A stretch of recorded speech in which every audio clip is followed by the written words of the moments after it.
يا بالسعد نهار اليوم الصحة عيدكم.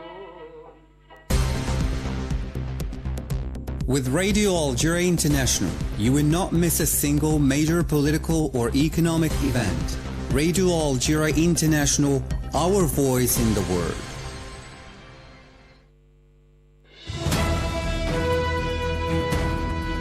This is the English service of Radio Algeria International. It's time for the news. The President of the Republic, Mr. Abdelmadjid Tebboune, has exchanged Eid al-Fitr wishes with his Mauritanian and Tunisian counterparts Mohammed Ould Sheikh Al-Ghazouani and Qais Said, respectively. As tension has been running high for the third week in the Middle East and the Gulf region, the International Atomic Energy Agency called for a military restraint to avert any risk of a nuclear accident after an Iranian nuclear site was hit by US-Israeli strikes. And diplomatic missions of the European Union and several EU countries in Al-Quds and Ramallah have condemned the surge in violence by Israeli settlers against Palestinians in the occupied West Bank, urging Israel to prevent such acts and prosecute those responsible for it.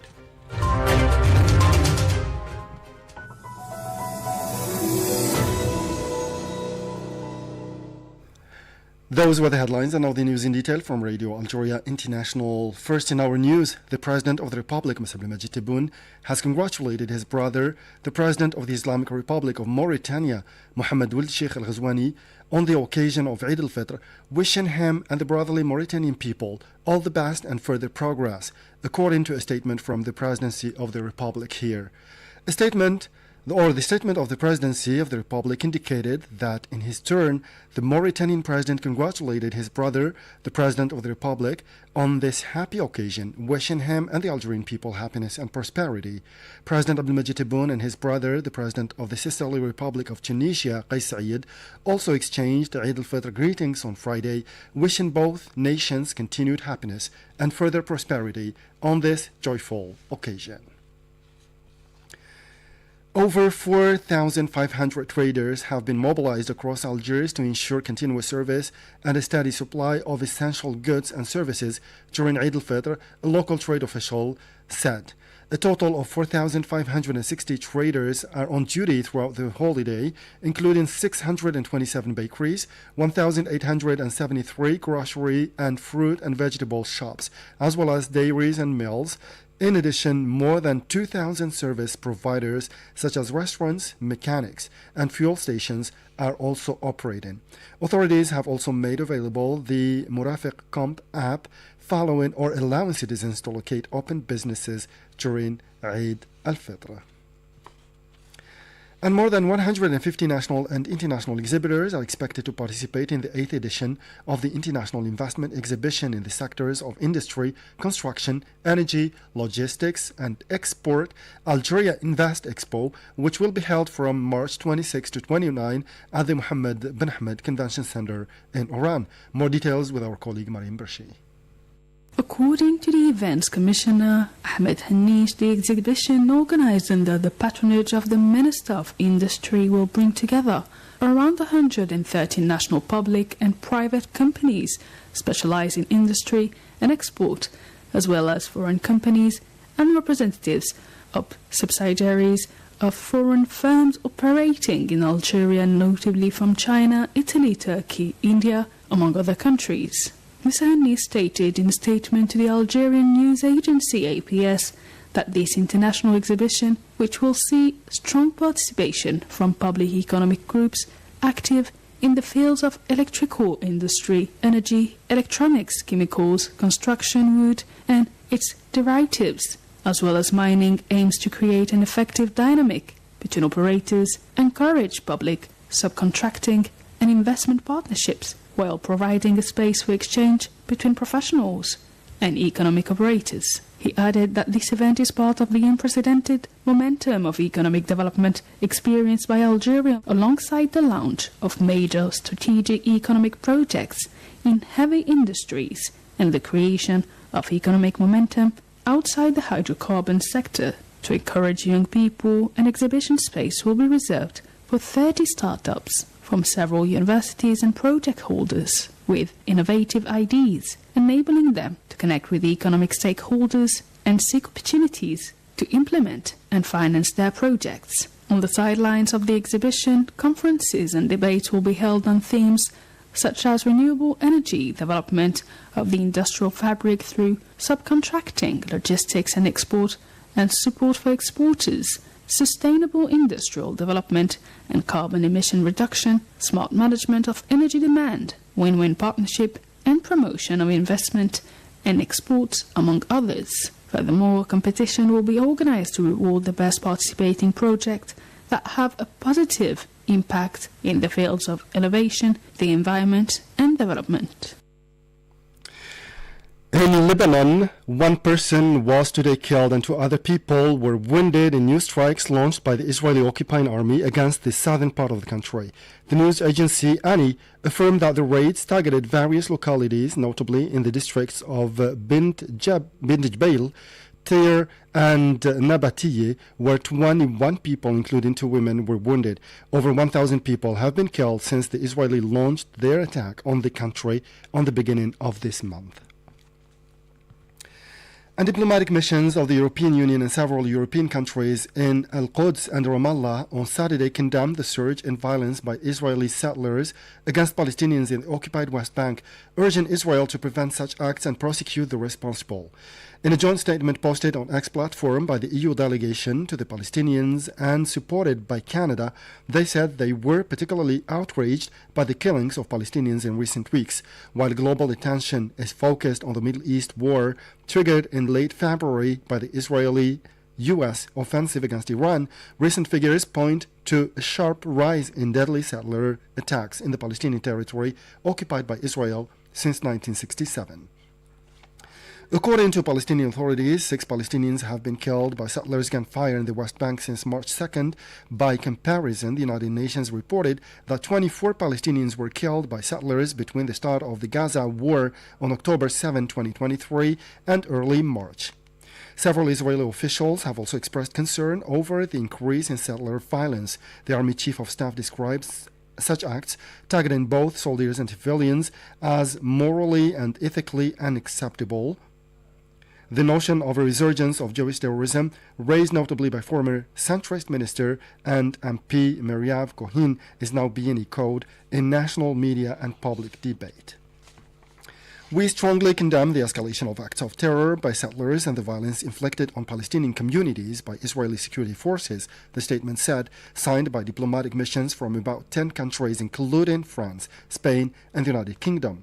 This violence aimed at seizing land and creating a coercive environment to force Palestinians from their homes must stop, they added, calling on Israeli authorities to prevent and punish deadly attacks, raids, and assaults.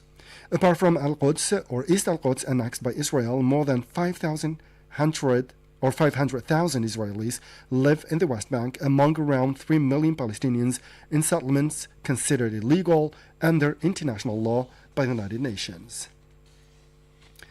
And as tension has been running high from the 3rd week in the Middle East and the Gulf region, the International Atomic Energy Agency, IAEA, called for a military restraint to avert any risk of a nuclear accident after an Iranian nuclear site was hit by the U.S.-Israeli airstrikes strikes. Marim Bershi has more details. The General Director of the International Atomic Energy Agency, IAEA, Rafael Grossi, said the agency had been informed by Iran that the nuclear site of Natanz in the central province of Isfahan had been hit by the strikes. However, he affirmed that the radiation levels outside the site had not increased. Earlier, U.S.-Israeli airstrikes targeted several districts and suburbs of Tehran, as well as the major city of Isfahan. This came as U.S. President Donald Trump ruled out the idea of a ceasefire, affirming that the U.S. were about to achieve their objectives and were considering reducing gradually their efforts in Iran. The strikes, which the Israeli authorities threatened to intensify, coincided with the celebration by the Iranian people of Nowruz, marking the beginning of the Persian New Year. Meanwhile, British sources affirmed that Iran had unsuccessfully hit the US-British base of Diego Garcia in the Indian Ocean. According to the same sources, the unfruitful attempt was carried out before the United Government announced that it would authorize the US to use some of its bases to hit Iranian sites used for attacking ships in the Strait of Hormuz. And the Arab League has firmly condemned the Israeli attack carried out against military infrastructure in Syria's southern part, saying it constitutes a violation of the country's sovereignty and a destabilizing source of its security. In a statement released today, the spokesman of the organization's Secretary General said such systematic policy constituted not only a blatant violation of Syria's sovereignty, but is aimed at driving the whole region into confrontation.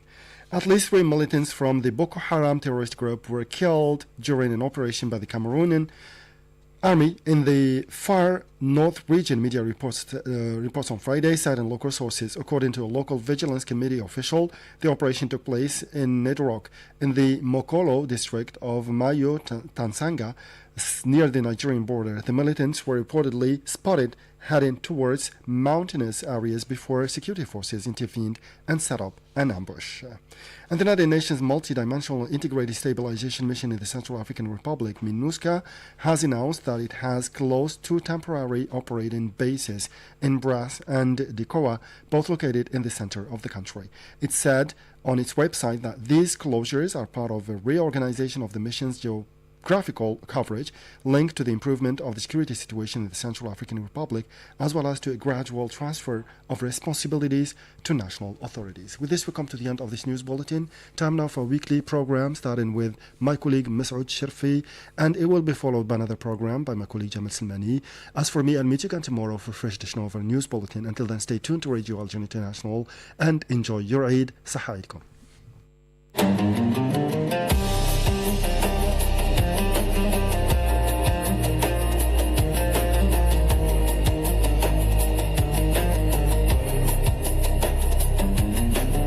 Hello and welcome to this special program on Radio Algeria International. Today, Muslims across the world celebrate Eid al-Fitr, one of the most joyful and meaningful occasions in the Islamic calendar. Marking the end of the holy month of Ramadan, this festival brings together families and communities in an atmosphere of gratitude, generosity, and renewed hope. After weeks of fasting, reflection, and spiritual devotion, Eid arrives as a moment of relief and happiness, a time to celebrate both personal growth and collective unity.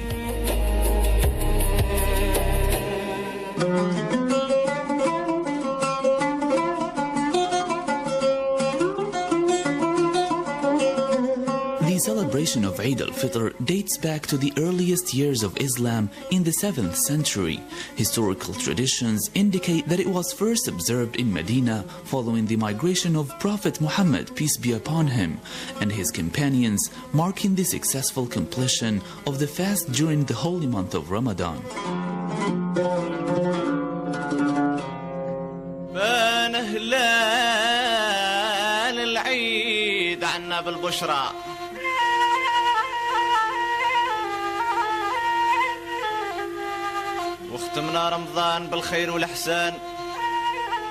From its very beginning, Eid was established as a more than a simple festivity. It symbolized gratitude for spiritual growth, discipline, and perseverance developed through Ramadan.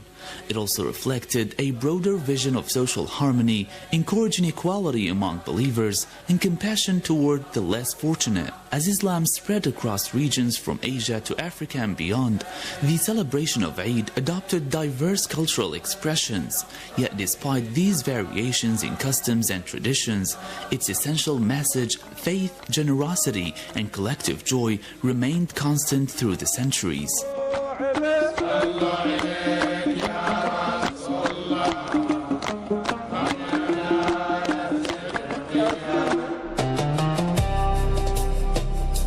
Eid morning traditionally begins with a special congregational prayer performed in mosques, public squares, or open fields. This shared moment of worship reinforces unity and reminds participants of their shared values and responsibilities within society. Before attending the prayer, Muslims give a charitable offering known as Zakat al-Fitr.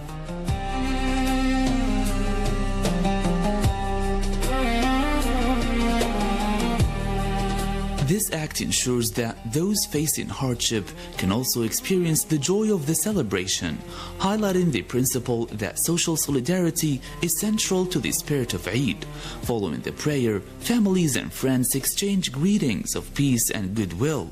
Visits between relatives and neighbors, as well as festive meals prepared with care, transform the day into a meaningful occasion of hospitality and human connection.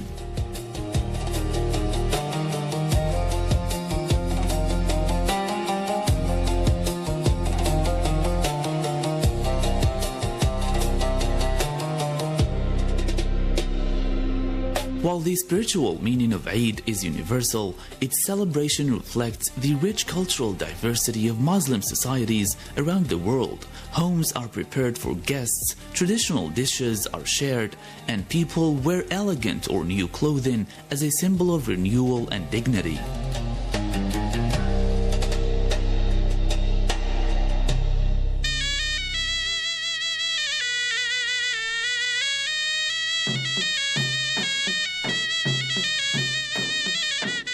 Children often receive gifts or sweets, adding a sense of excitement and wonder to the day. Markets, streets, and neighborhoods become lively spaces where laughter and friendly encounters strengthen feelings of belonging and collective happiness. Through these cultural expressions, Eid becomes both a deeply personal experience and a vibrant social celebration.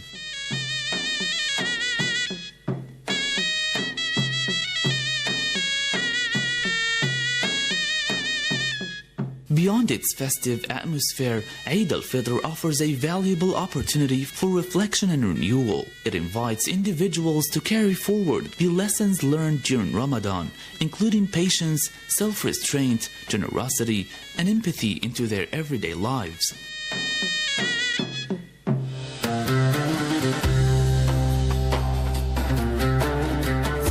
The occasion also represents a chance to restore relationships, overcome misunderstandings, and begin new chapters with optimism and goodwill. In a rapidly changing world, the enduring spirit of Eid serves as a reminder that faith, solidarity, and kindness remain essential foundations for building more balanced and compassionate communities.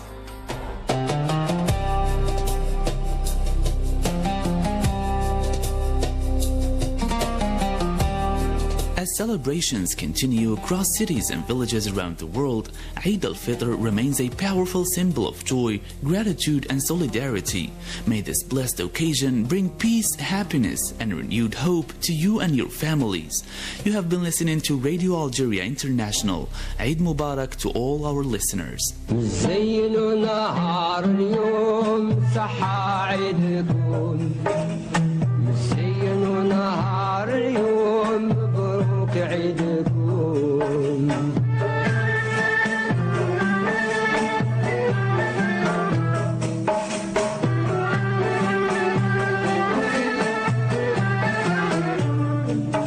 مبروك عيدنا وفرحنا وعم على حباب جمعنا إن شاء الله ربي يخلينا فرحين كل يوم نكونوا عام آخر كل سنة زهاين كل يوم الزين ونهار اليوم صحا عيدكم الزين ونهار اليوم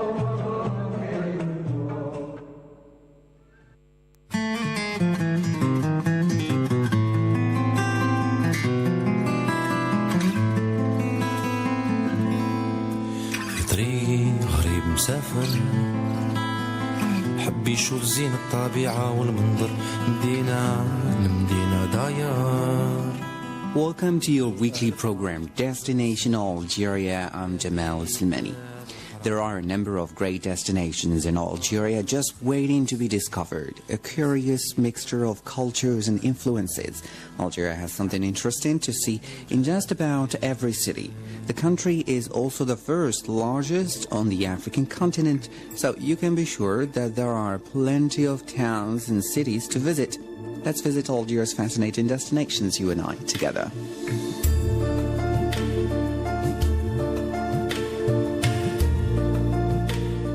are a number of delightful little towns in Algeria that are well worth visiting. One of the lovely coastal towns you might want to know more about is that of Dalis.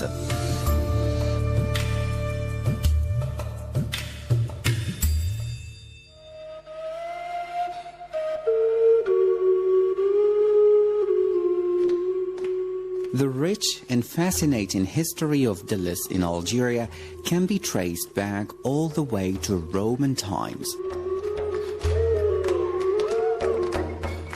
In fact, it can still be seen in the form of a 2nd century Roman ruin that is found near the northern entrance of the old city. Many of the other Roman artifacts found in Dalis were taken to other countries and displayed in museums many years ago.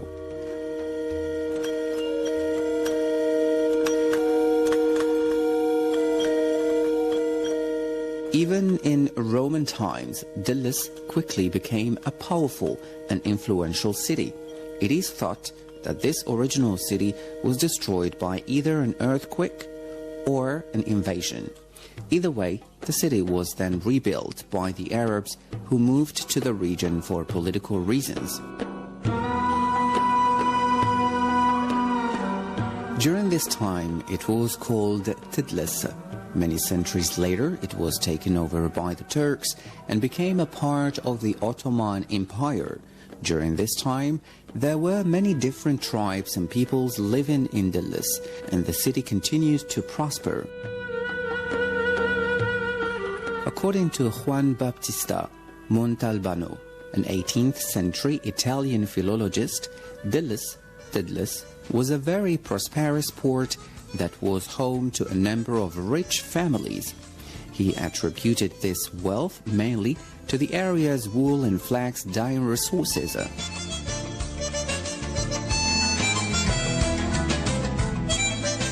The city went on to become a popular holiday city, with many entertainment and sporting facilities being built. After many years of sovereign rule, Algeria finally took control of its own cities and towns, and so Dalis finally became a truly Algerian city.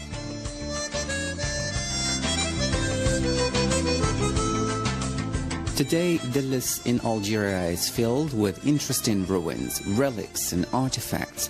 Its diverse history has given it great appeal, while its striking coastal setting and colorful sunsets just cannot be ignored.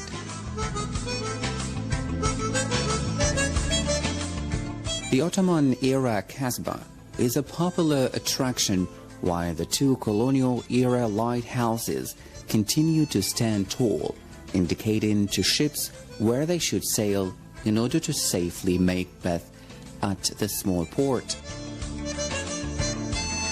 Farming and fishing continue to be prominent activities here, and there is a distinctly industrious but relaxed feeling in the city. If you feel you'd like to see this town, you'll discover it to be a rich treasure trove of lovely sights.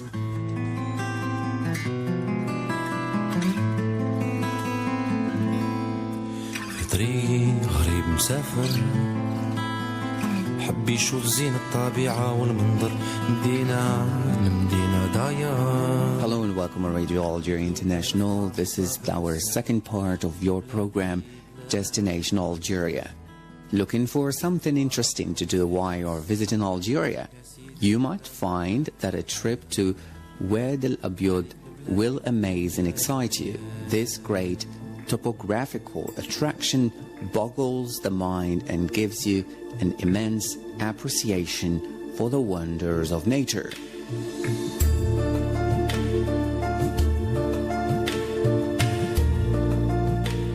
Wadi El Abyad in Algeria might easily be called the Gorges in English.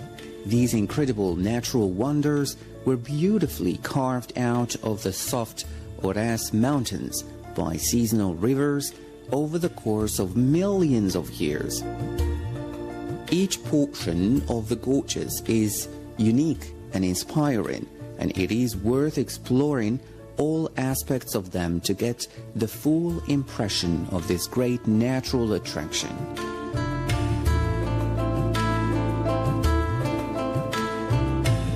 Visitors to Wadi al-Abyud will usually approach via National 3 or National 31, depending on whether they are arriving from the north or south of the country. Many visitors will simply pass by without even realizing that such a great natural wonder lies close by. If you are planning to pass through the area between Betna and Biskra, make sure you take your time and try to avoid public transport, which will overshoot the area, resulting in you missing out on this great attraction in Algeria. Most visitors start their exploration of Wadi al-Abyud in the village of Roufi, which is the easiest place from which to reach the gorge of Tiranimim. Roufi is located about 90 kilometers from Betna and has a reputation for busy vendors enthusiastically trading goat hair carpets. However, far from impressive is the Roufi balcony, from where you can gain your first glimpse at the impressive Wadi al-Abyud gorges you will be exploring from high above. After venturing through the village and setting out for the gorges, you will find the walk on foot very pleasant, as a palm-sided river bed accompanies you on your trek. Steep hillsides and the little river keep you cool even in summer. Little villages do the route and can be explored as you make your way along. If you travel in a southerly direction, you should reach the Benyan Oasis by lunchtime and the beautiful Mshumish Oasis by the end of the day. You can choose how long you want to spend walking Wadi al-Abyud in Algeria, but if you walk the whole way, it will take you 3 to 4 days. Visitors should keep in mind that the area is fairly rural and there isn't much in the way of accommodation,